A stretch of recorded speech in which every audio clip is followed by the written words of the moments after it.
So you might remember back when Barack Obama was president that there were these conspiracy theories that were cited with no evidence that maybe President Obama wouldn't relinquish control of the White House. He wouldn't leave the presidency. He might try to change the law to allow presidents to continue to run indefinitely, or he might do something to the Constitution, of course, not understanding what that would entail.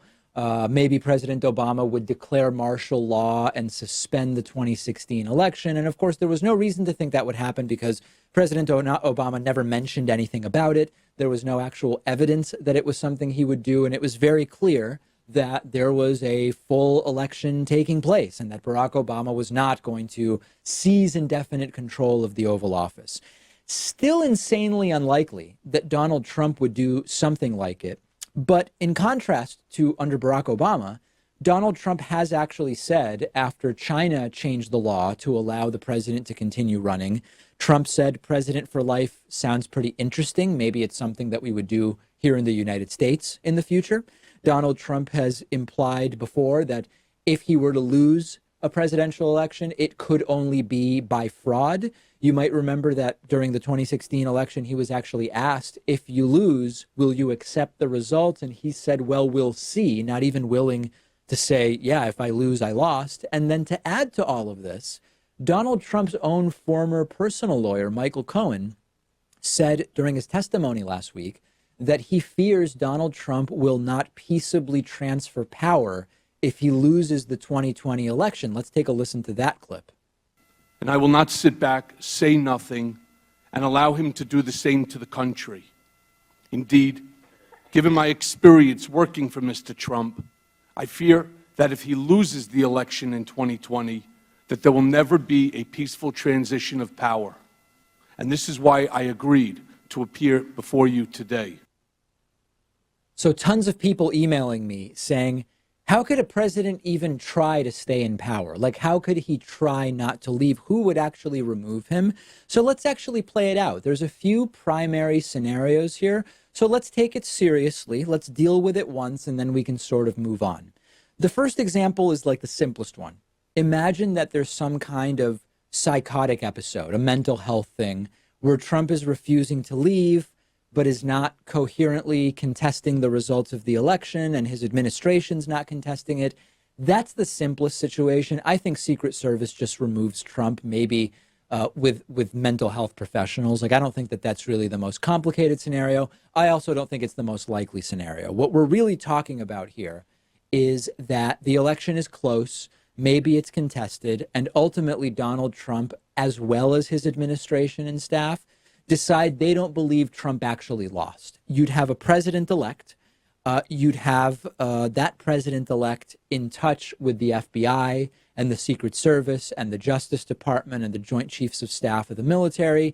And there would be a physical removal of the president, period. It's insane. It's crazy. But in a situation like that, that's how it would go down. But that gets us to the importance of the military. And again, I'm doing this because people are emailing about it. I'm doing it because Michael Cohen suggested that it would happen last week, not because I think this is a likely scenario. Authoritarians being able to stay in power often comes down to support by the military. If we talk about Venezuela, for example, ultimately, whether Nicolas Maduro stays or goes could come down to whether the military backs Nicolas Maduro.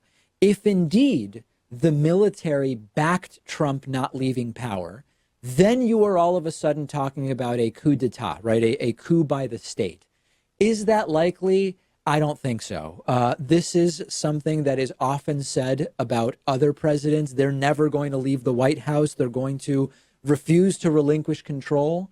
And it's bogus. And here it's also probably bogus. The difference is we have Trump's statement about maybe accepting election results. We have Trump's statement about it sounds pretty good, president for life. And we have Michael Cohen's statement here. So, Pat, for the good of the country, I hope that it never actually comes to this. But I think that those are the ways that it would play out if it did come to that point in time. I can't imagine that if there is a decree from a Supreme Court or from a Federal Elections Commission or whatever, that Donald Trump has lost, I don't know how the military supports Trump just staying in power. I think that our system of checks and balances here in the U.S. is strong enough so that even if Trump decides that he's not going to concede, it won't matter at the end of the day because he'll be taken out one way or another.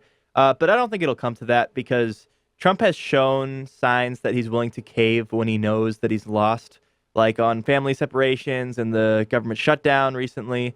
So I don't think it'll come to that.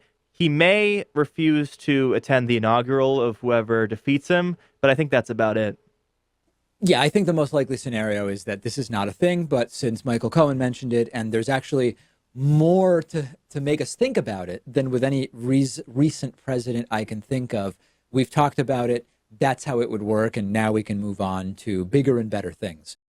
One of today's sponsors is privacy.com/Pakman. This is a free service that I've actually been using myself for a while now, and I love it. You just take a few seconds to link your debit card or bank account to privacy.com's mobile app or browser extension for Firefox and Chrome.